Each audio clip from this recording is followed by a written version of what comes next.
L'émission Philosophie de Blandine Kriegel est consacrée aujourd'hui à Erwin Panofsky et l'Institut Warburg, avec le docteur Marielle David, pédopsychiatre, l'historien Alexandre Adler, le doyen François Guéry, philosophe et le journaliste Alexis Lacroix, directeur de la publication du journal et de la rédaction Actualité Juive. Et à la régie, Philippe Sinclair.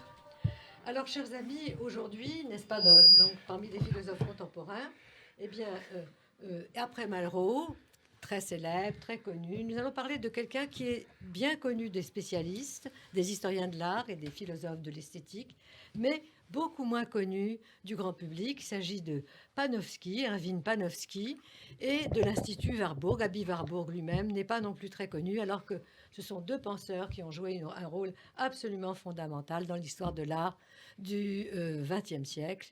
Et donc, nous allons maintenant écouter un texte de Panofsky sur la perspective.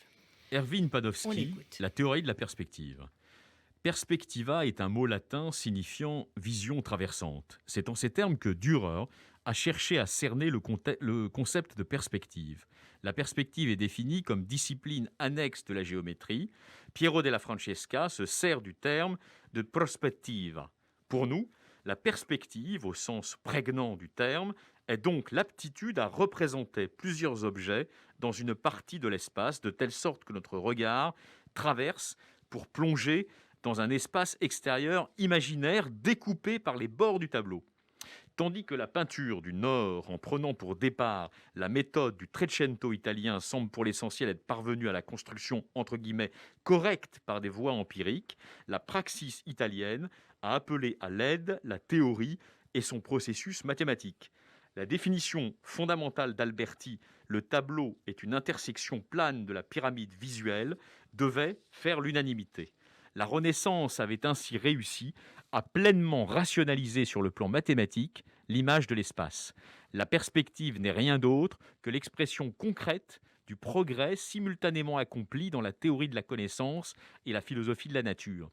L'élaboration progressive de la perspective centrale consommait publiquement la rupture jusque-là toujours voilée avec la vision aristotélicienne du monde, en abandonnant la notion d'un cosmos centré autour de la Terre et enfermé dans la limite absolue du ciel. L'infini en acte, également inconcevable pour Aristote et la scolastique, qui ne le considéraient que sous la forme de la toute-puissance divine, a pris désormais la forme de la nature. Extrait de la perspective comme forme symbolique, 1935. Eh bien, merci Alexis. Alors, dans ce texte, n'est-ce pas, qui est au fond à fait Flores, nous sommes plongés, vous l'avez compris, dans... attendez. Nous sommes plongés, vous l'avez compris, dans la peinture de la Renaissance. C'est une réflexion à partir de la peinture de la Renaissance. D'ailleurs, il n'est que de voir les peintres qui sont évoqués. Dürer, qui représente évidemment toute la tradition flamande, mais aussi Piero della Francesca, lui-même hérité de Giotto, de Masaccio, bref, de tous ces peintres qui se sont éloignés des primitifs pour représenter d'une façon absolument différente les individus à travers, au fond, la perspective. Et alors, ici, Panofsky nous explique qu'au fond, la perspective, cette perspective systématique, eh bien, en vérité, est ordonnée par une représentation mathématique, une représentation géométrique qui est cohérente avec celle qui sera une représentation de l'espace, en quelque sorte, qui est cohérente avec celle de la science physique moderne, c'est-à-dire un espace égal dans toutes ses parties, un espace infini. Et je dirais que cette idée, au fond, qui a été si bien exposée par Panofsky, est devenue un patrimoine commun, n'est-ce pas, de l'histoire et de la théorie de la science.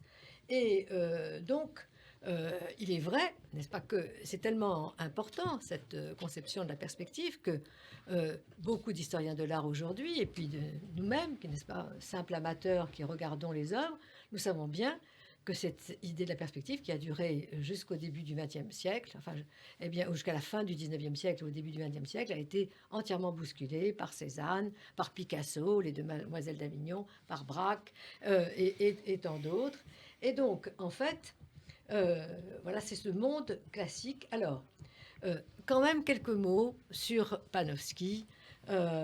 Panofsky, très intéressant personnage, 1892-1968, né à Hanovre, mort à Princeton, était d'abord un membre de l'Institut Warburg, de l'école au fond de Warburg, et donc il faut évidemment présenter aussi Aby Warburg. Alors Aby Warburg, 1866-1929, est né et mort à Hambourg, vous voyez, en 29, et pour comprendre Panofsky, pour comprendre au fond les historiens et penseurs de l'art qui ont joué un rôle absolument fondamental au XXe siècle, des gens comme Fritz Sals, Ernest Gombrich, Wolf Lin, et leurs élèves, n'est-ce pas? Et leurs élèves, c'est-à-dire ceux qui ont suivi leurs cours, Ernst Cassirer, grand philosophe s'il en est, Rudolf Wittkower, et donc Panofsky, et plus tard même Benjamin, n'est-ce pas, Walter Benjamin. Il faut, au fond, réexposer ce qu'a été le projet d'Aby Warburg, qui est un projet absolument extraordinaire, car c'est au fond ce fils d'une grande lignée de banquiers juifs, n'est-ce pas, d'une famille de banquiers juifs de Hambourg, a voulu fonder une histoire et au fond une théorie, une pensée de l'art, qui reposait d'abord sur quoi? Eh bien d'abord sur une bibliothèque mondiale, une bibliothèque universelle, qui était un rassemblement, au fond, de toutes les archives, de toutes les sources, n'est-ce pas, de l'art. Ensuite, et d'ailleurs qui s'est terminé par, au fond, ce qu'il a appelé l'Atlas Mnemosyne, une sorte d'anticipation du musée imaginaire de Malraux, dont nous avons parlé. Mais de façon plus importante, eh bien, cette bibliothèque, alors oui, on me fait signe que voilà, ça va mieux comme ça, pardonnez-moi, merci. Donc cette bibliothèque, les élèves de Warburg en 1933 ont compris qu'elle était mise en danger par l'arrivée de Hitler et l'ont transportée à Londres. Et c'est à Londres que l'Institut Warburg, cette bibliothèque, au départ, il y avait quelques milliers, voire des dizaines de milliers de livres et de sources iconographiques. Aujourd'hui, il y a 350 000, n'est-ce pas, pièces dans à l'Institut Warburg à Londres. Alors,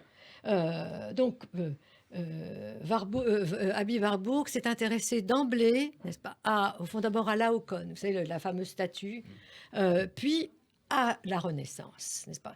C'est lui qui, le premier, a montré que, en fait, le véritable scénariste des grandes peintures de Botticelli, que nous connaissons tous, n'est-ce pas, le Printemps, la naissance de Vénus, c'est Ange Policien, et qu'il y a une série de sources absolument fondamentales de ces tableaux qui se trouvent évidemment d'abord dans la pensée antique, Homère, Ovide, les fastes d'Ovide, Horace, mais aussi, n'est-ce pas, chez les humanistes contemporains de Botticelli, c'est-à-dire Alberti, et même certains poèmes de Laurent le Magnifique. Bref, donc cet Institut Warburg a été, je ne sais pas qui a eu cette formule, c'est peut-être Panofsky, une Arcadie de la culture. Pourquoi? Parce que ce que voulait faire Warburg, c'était à la fois instituer une science de l'art, n'est-ce pas, un côté historique, une histoire de l'art avec une visée de science humaine, mais avec une dimension à la fois philosophique et hautement symbolique. Pour lui, eh bien, l'art est un phénomène historique, social et spirituel complexe, et c'est pourquoi, au fond, il y a une analyse nécessaire dans l'art des formes symboliques. Et il en donne des exemples amusants à Warburg. Il dit, par exemple, au fond, les artistes créent, n'est-ce pas, des formes symboliques, mais qui leur viennent de leur tradition. Par exemple, chez les Indiens, Hopi ou Pueblo, n'est-ce pas, d'Amérique, dont il a étudié les coutumes, il était très frappé que lorsqu'on demandait à un enfant indien Pueblo de représenter l'éclair, au lieu de ce que fait chez nous un enfant européen qui fait un zigzag pour représenter l'éclair, eh bien l'enfant Hopi fait au fond une pluie de serpents, des serpents pour représenter l'éclair. Donc il a construit au fond cette méthode d'histoire de l'art et voilà, et qui a été tellement importante. Alors j'en termine pour dire que, pour revenir à Panofsky, et pour dire que Panofsky, à la suite d'Eugenio Garin, eh bien lui aussi s'est intéressé à la Renaissance et en particulier, il a participé à la polémique qui divisait les historiens de l'art sur la continuité ou au fond, la rupture avec le Moyen Âge à la Renaissance. Et j'insiste là-dessus parce que, au fond, c'est très frappant que ces grands historiens de l'art qui jouent aujourd'hui un rôle absolument majeur dans toutes au fond, l'histoire de l'art européenne et occidentale, ont été quand même assez marginalisés, en particulier dans l'histoire de l'art en France. Alors, je me tourne rapidement, là, cette fois-ci, vers notre ami Alexandre. Alexandre, au fond, la question que je veux vous poser, c'est une question sur qui étaient, selon vous, au fond, tous ces historiens de l'art que j'ai cités, dont beaucoup ont dû partir avec armes et bagages, qui en Angleterre, à Londres, hein, qui aux États-Unis, et qui pourtant venaient, au fond, de la grande culture allemande de cette fin du 19e siècle. Expliquez-nous, au fond, cette diaspora des historiens de l'art au XXe siècle. Il n'est pas très difficile de répondre d'une certaine manière, car à l'exception de Wölfflin, de formation protestante et nietzschéenne, et qui a été pris dans la polémique nietzschéenne contre l'érudition, contre le positivisme, et qui a d'ailleurs une histoire qui lui est tout à fait propre. Tous les autres sont des juifs allemands. Et tous les autres ont été, ils sont partis selon la célèbre plaisanterie, pourquoi pas Voston, on dit l'instituteur, et alors en allemand ça se dit Flaggen, pavoisé. Et on dit, mais alors le petit juif dans l'école, lui, il comprend à peu près à moitié en yiddish en disant fliegen, c'est-à-dire fuir. Alors, warum flaggen die gens? Pourquoi les gens pavoisent? Pourquoi les gens foutent le camp? Die Leute flaggen, weil sie müssen. Ils sont partis parce qu'ils ont dû.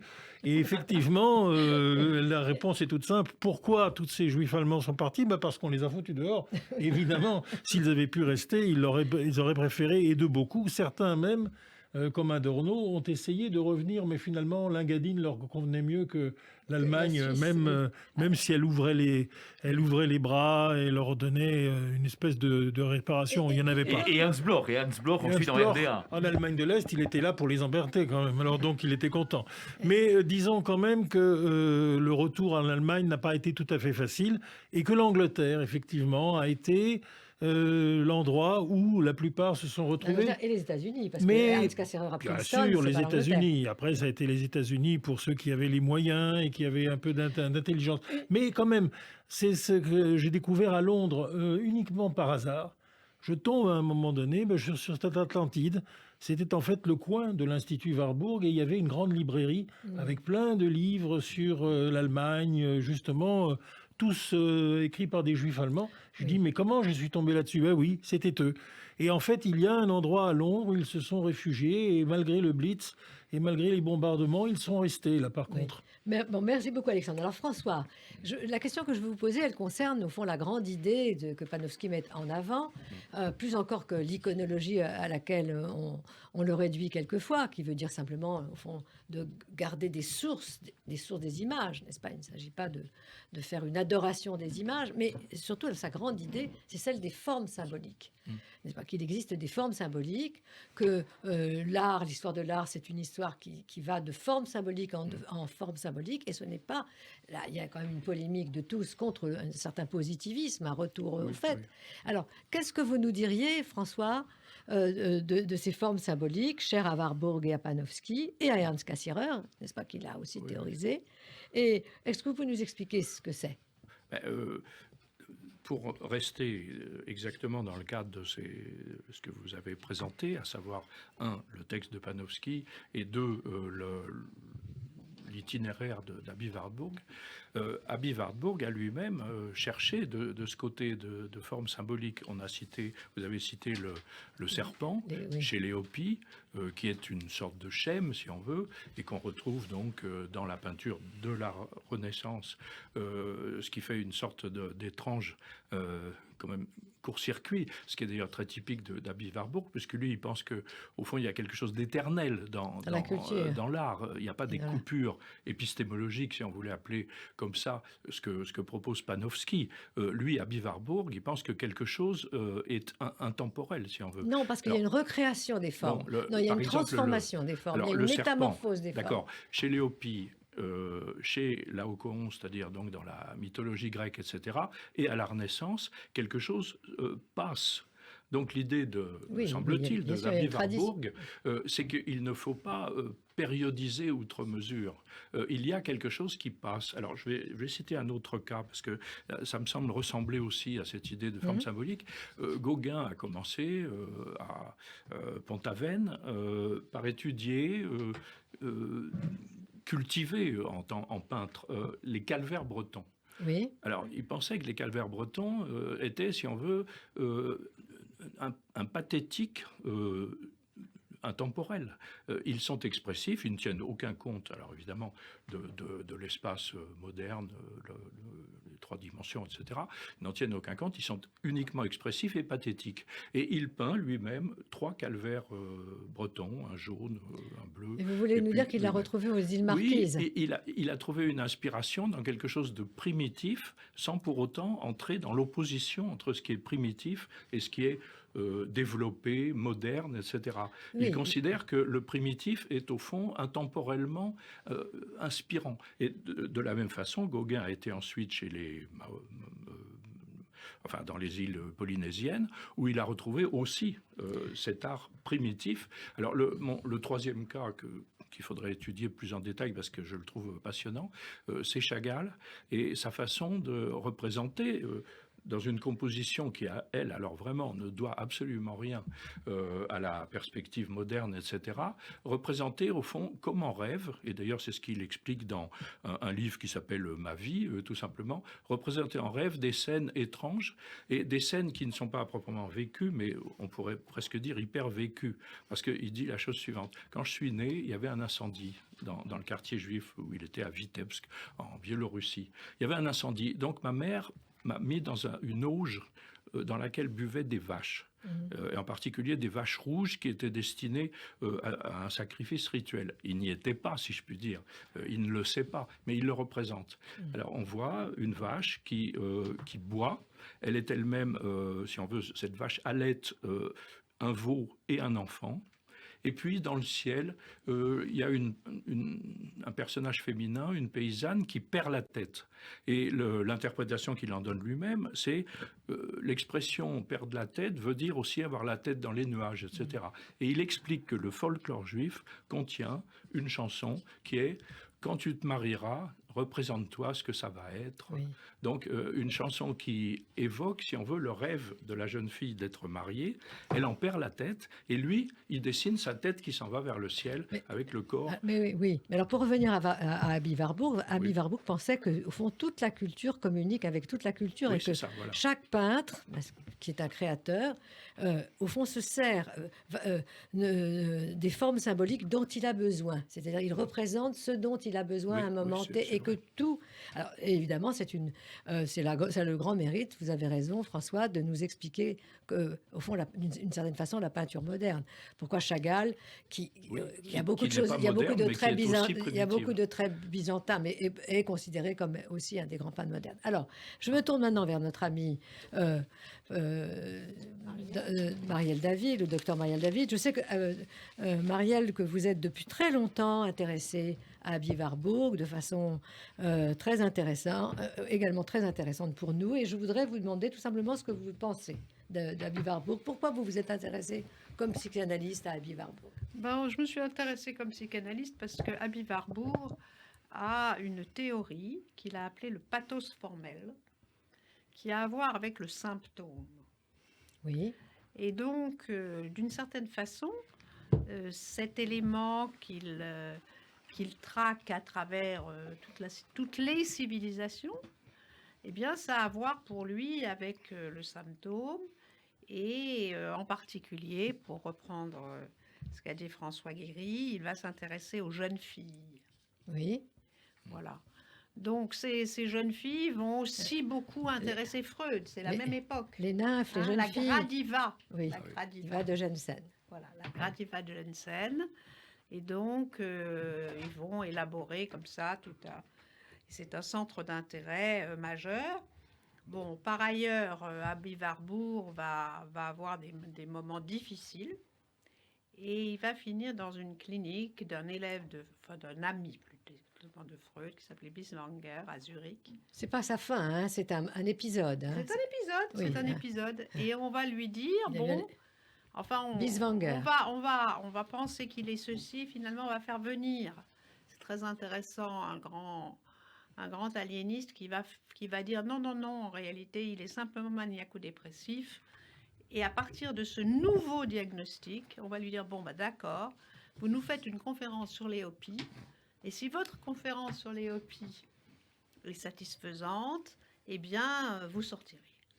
Alors, et ces Hopi, qui ont été son premier centre d'intérêt, vont devenir le moyen, en effet, de récupérer la liberté. Ah, si on suit Michel Foucault, qui déclarait que la folie, c'est l'absence d'œuvre, qui n'était pas fou, n'est-ce pas? Puisque lui, il y a une œuvre. Alors, une œuvre, mais c'est une œuvre qui a été quand même très refoulée, très oubliée en France. C'est pour ça que je voudrais vous poser à vous, Alexis, au fond, une question pendante. Comment se fait-il que l'histoire de l'art en France, alors j'accepte la génération des Pierre-Franck Castel, des Hubert Damisch, qui nous ont enseigné Panofsky et quelques mots sur Warburg. Mais toute une partie de l'histoire de l'art en France, de Jacques Tuillier, autour des idées de Fumaroli, a mis, et en particulier, n'est-ce pas, a refusé de donner cette place absolument centrale à la Renaissance et a mis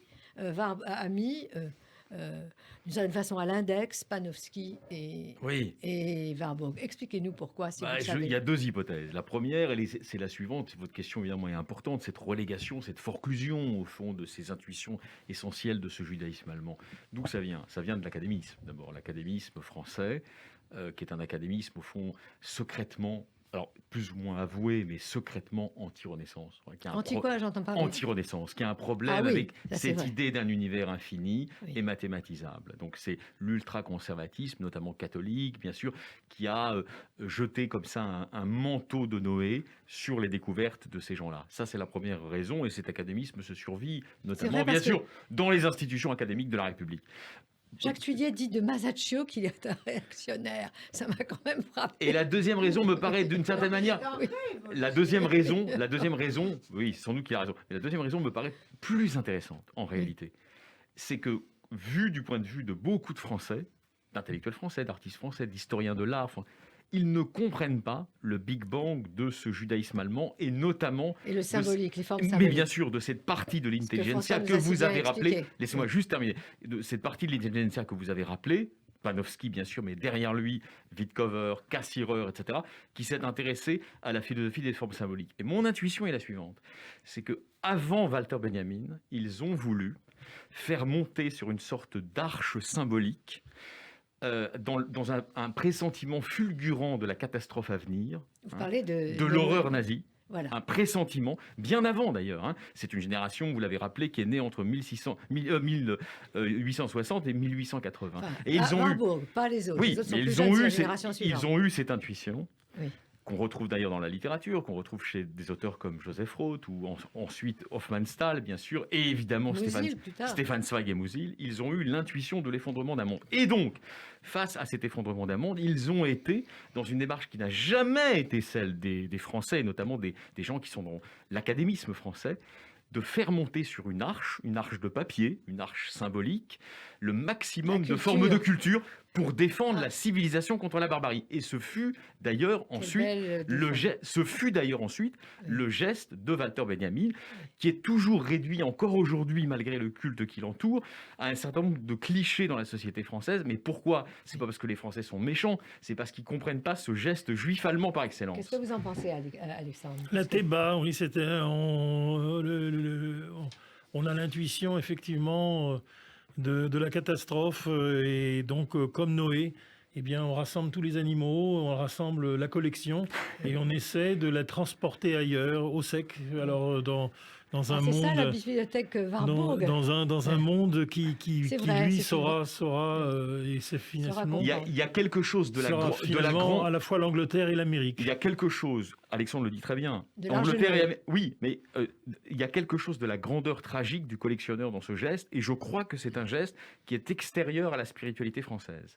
Oui. Enfin, peut-être pas toute la spiritualité française. Oui, mais majoritaire. Celle sur laquelle vous nous faisiez réagir. Non, mais celle qui l'a emporté, on peut dire, transitoirement. Parce que je ne suis pas sûre qu'aujourd'hui, eh bien, on en soit là. Avec ce qu'a dit notre ami François, je pense qu'au contraire, il y a, au fond, on les suit plutôt dans cette idée d'un rassemblement, n'est-ce pas, de tous les objets culturels, et qu'on est d'accord avec cette idée d'une communication, n'est-ce pas, de toutes les cultures les unes avec les autres, et du caractère extraordinairement créateur, symbolique et au fond individuel, parce qu'ils ont tenu les deux choses, n'est-ce pas, l'histoire, parce qu'il y a quand même l'histoire de l'art et le caractère créateur de l'art. Bon, mais écoutez, merci. Peut-être je connais bien et j'aime beaucoup une romancière qui maintenant vit en France, mais qui est née en Allemagne de l'Est, qui s'appelle Honigmann. Barbara Honigmann, et qui est la fille de Litzy Friedman, qui fut la première femme de Kim Philby.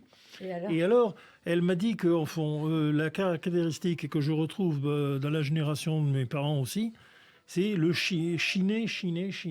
Notamment à Berlin-Est, on retrouvait tout ce qui avait été cassé, endommagé, mais on essayait de retrouver. La famille Honigmann passait son temps à chiner. Voilà. C'est ce qu'ils avaient de commun avec François. Et avec Walter Benjamin, François Guéry et Walter Benjamin. Je peux dire un mot sur Sandrart ou pas? Parce que Blaise Sandrart ne s'appelait pas Blaise Sandrart, c'était un grand admirateur de Chagall. Et en fait, son nom veut dire renaître ses cendres. C'est-à-dire, c'est le phénix qui renaît de ses cendres. Alors, d'où cette idée que rien n'est perdu, y compris dans le primitivisme. Bien sûr. Bravo et merci à tous.